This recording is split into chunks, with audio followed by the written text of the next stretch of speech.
Bears, Marcia Fudge, who's represented the district as well. And Mitch Landrieu, who's leading the implementation of our infrastructure. Where are you, Mitch? They don't know anybody from New Orleans down here.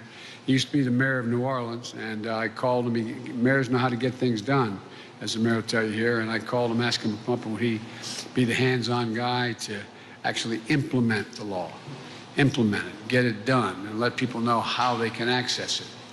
And Brenda Malloy, chair of our Council of Economic Quality. Brenda, where are you? There you are. Thank you, Brenda. We rode up together on the aircraft together as well. I also asked to say hello from someone who you know in Lorraine, but couldn't be here today. A tremendous fighter and for Ohio workers, and a guy who could easily be standing where I'm standing right now, Sherrod Brown.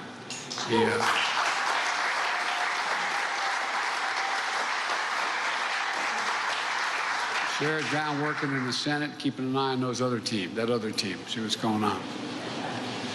It's good to see you, Congresswoman Shontel Brown. Where are you, Shontel? I said, there you go, right in front there. Congratulations, and it's great to have you here. And of course, Marcy Kaptur. Marcy has not only made history as the longest-serving woman in the history of the House of Representatives. Every day she's making a difference. She never, ever slows up. And she's helping this region compete, thrive, and come back. You know, that's what I want to talk a little about today. Excuse me. The historic investment we're going to make to restore the Great Lakes, strengthen the region's economy, provide clean drinking water, clean up our communities, and create good-paying jobs. A year ago, when I spoke at a joint session of the Congress, I was coming off the podium, the platform, and Marcy came up to me, and with all the press in the gallery looking down, handed me a note, a letter. And the commentators and reporters were so damn curious. What did she hand you? What's in that note? And I said, I can't tell you. Well, if you know Marcy, you know what that letter was about. The Great Lakes. The Great Lakes. She described the treasure the Great Lakes are. They connect 8 states, 2 nations. They provide more drinking water than any set of lakes in the world, and more than 40 million people benefit from that. They support more than 1,300,000 jobs in manufacturing, tourism, transportation, warehousing, farming, and fishing. And they're essential to shipping goods made in the Midwest all across the country and around the world. Generations of families have depended on them on the boating, fishing, and hunting and swimming that they provide for everyone in this region, those who come and visit. They're homes to countless natural and cultural wonders that should be conserved for all to enjoy, today, tomorrow, and for generations to come. And Marcy, by the way, I saw her tonight. She said, I got another letter for you. I don't know what the hell you got. Marcy, I promise you, I'm working like hell. I'll read it, I promise. Whatever you say, I'll do. But Marcy's letter said, and this is why I bring it up. She said, and I quote, "The Great Lakes undergird life, work, and recreation for millions of people. And we need them. We need to invest in them if we want a brighter, more prosperous future for the region." Well, they are. They are, and we are going to. We're investing like never, ever in history. Back in 1987, an independent commission identified 43 places called areas of concern along the Great Lakes. There are areas where pollution, as EPA director said, where pollution from industry, runoff from agriculture, poor wastewater treatment, put the Great Lakes and everyone who depends on them at risk. 26 of these areas are in the United States side of the border. 12 of them are in Canada, and 5 are shared between the United States and Canada. And our mutual nations made a commitment to clean them up, to be good partners, to protect these shared treasures. And for decades, there was a lot of talk, a lot of plans, but very little progress. It was slow. That changes today. Today, we're announcing an investment of $1 billion. $1 billion from the bipartisan infrastructure bill. It's going to allow the most significant restoration of the Great Lakes in the history of the Great Lakes.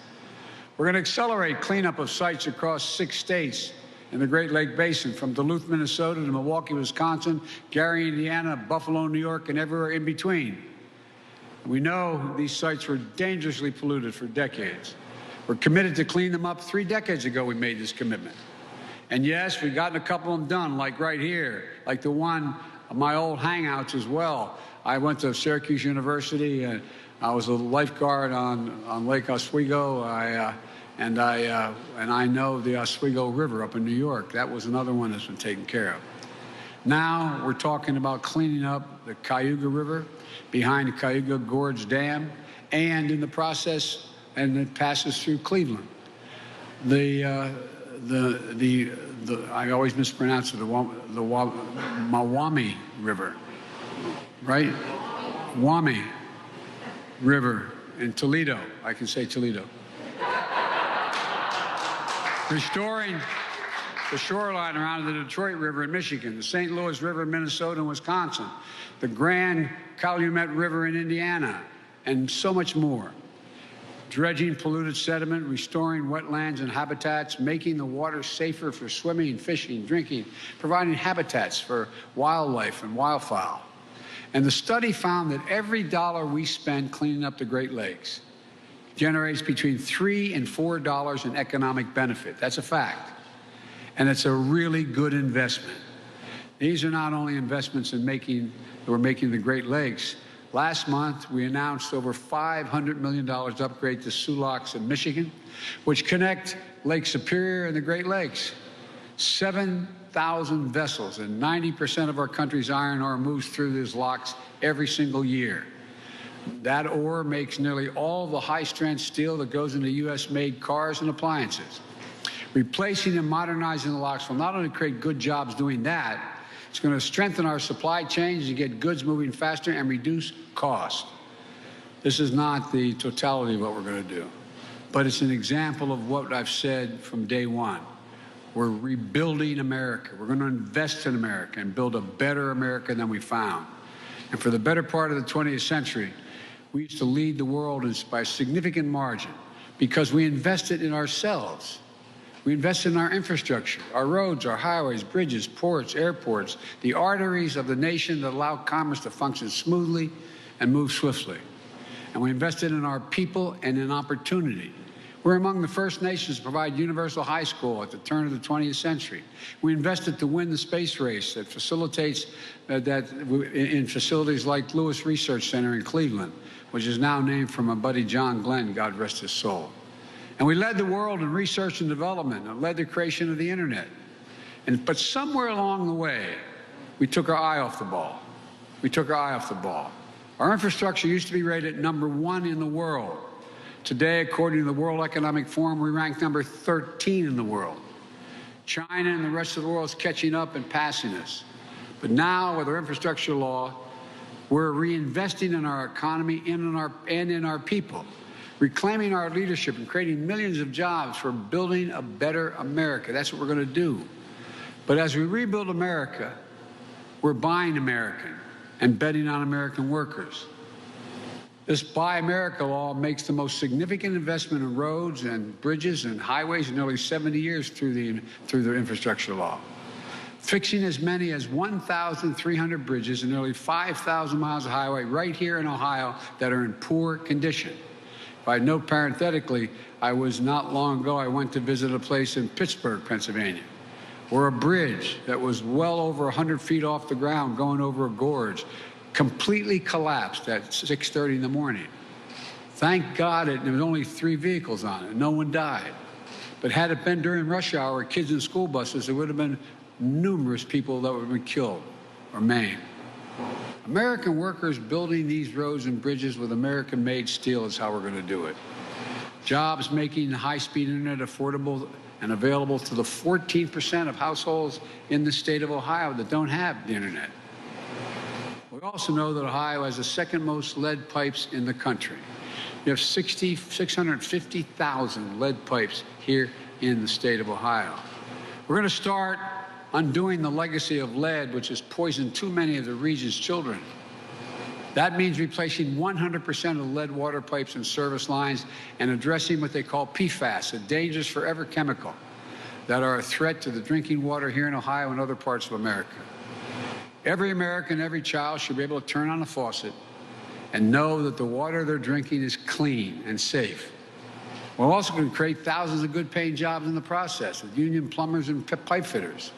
For generations, the industries that built and defined America, steel, cars, tires, paint, all of them grew and thrived right here in Ohio. Right here on the banks of the Black River, workers built and launched 900 vessels. Freighters, tugboats, tankers, minesweepers, cruisers, built right here, were part of our arsenal of democracy in World War II. Making it in America is what this region was built on, making it in America. This region built America. It's not hyperbole. I'm not just saying that because I'm here. It's a fact. The Midwest built America, and we're building it again.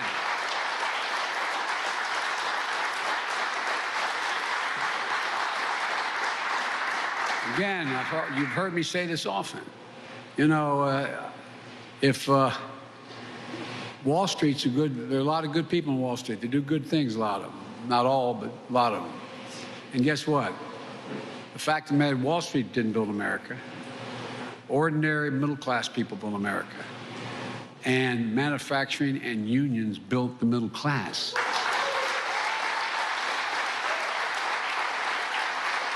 So,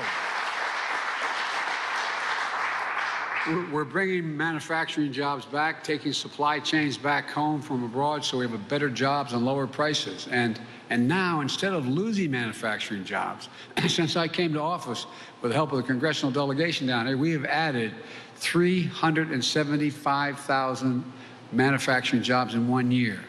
In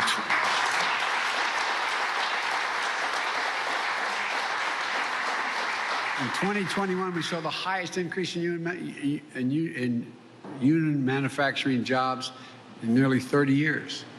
A couple of weeks ago, the CEO of Intel joined me and Senator Brown and Senator Portman. And by the way, I grew up in a Senate that really was bipartisan. Senator Portman played an important role in this legislation.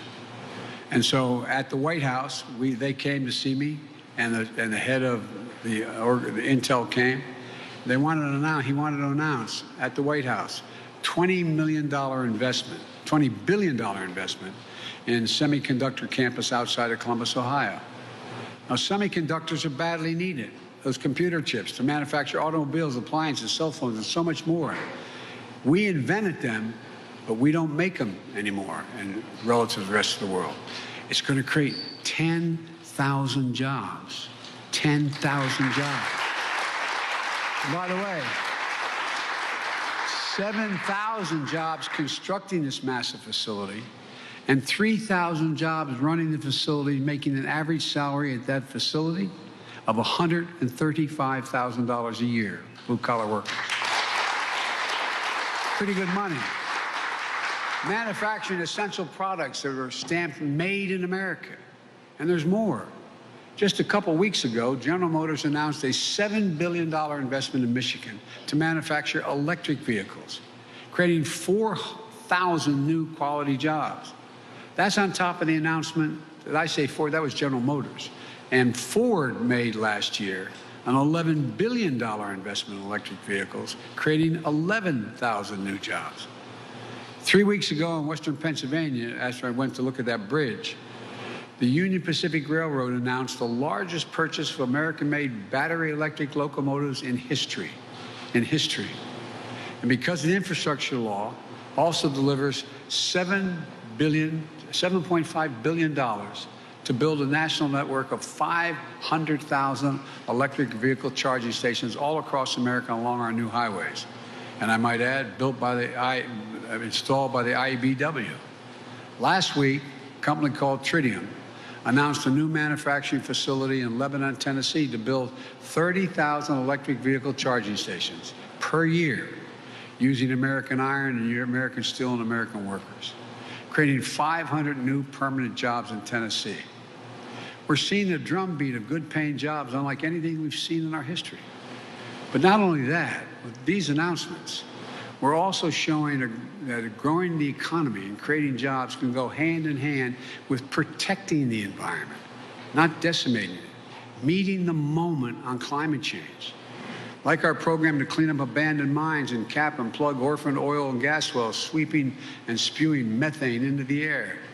Thousands of those wells and mines are right here in the Ohio River Valley, here in the Ohio, and they're going to get paid the same amount capping them as it costs to dig them and create those. And they're, again, good union jobs. As good as these jobs are, folks digging those wells are proud what they're about to do because now they're going to cap them.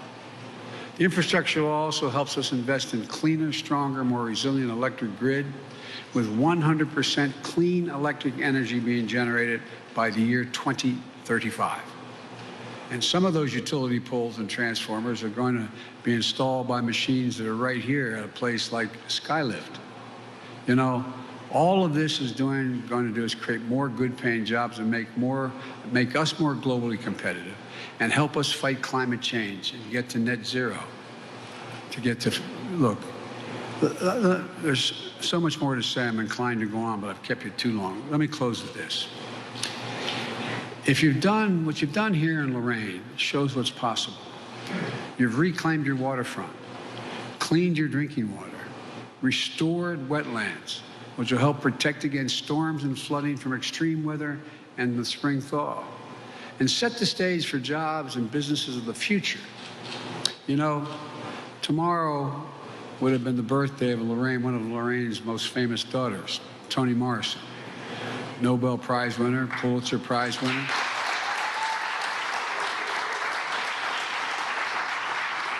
And I might add, my wife was an English teacher and professor in college, the First Lady's one of her favorite authors.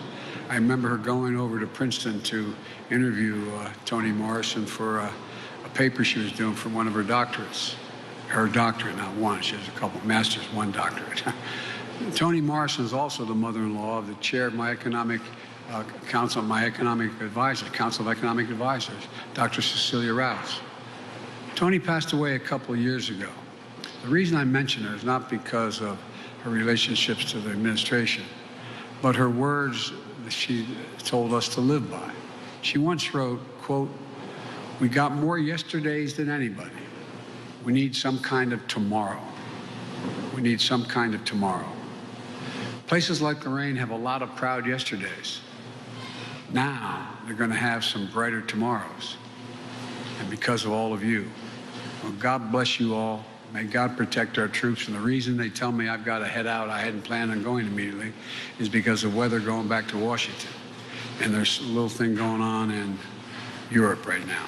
And so may God bless you all, as I said, and may God protect our troops. Thank you, thank you, thank you.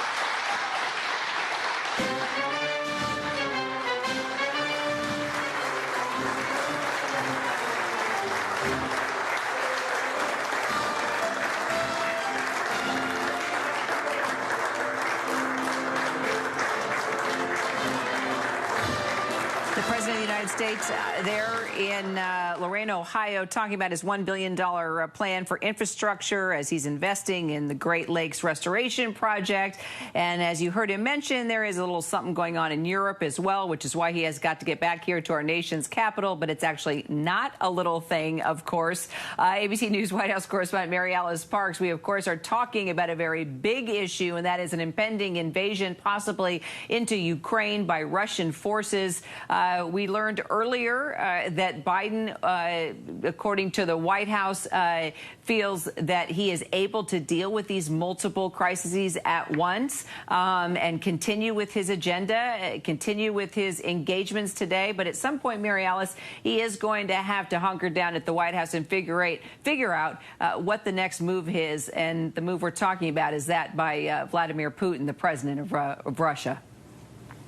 Well, Kira, that's one of the downsides of being president. You're sort of criticized no matter what you do. The last few days, the president has faced criticism for mostly being hunkered down. We know that he's been having phone calls with other foreign leaders really focused on the situation between Russia and Ukraine.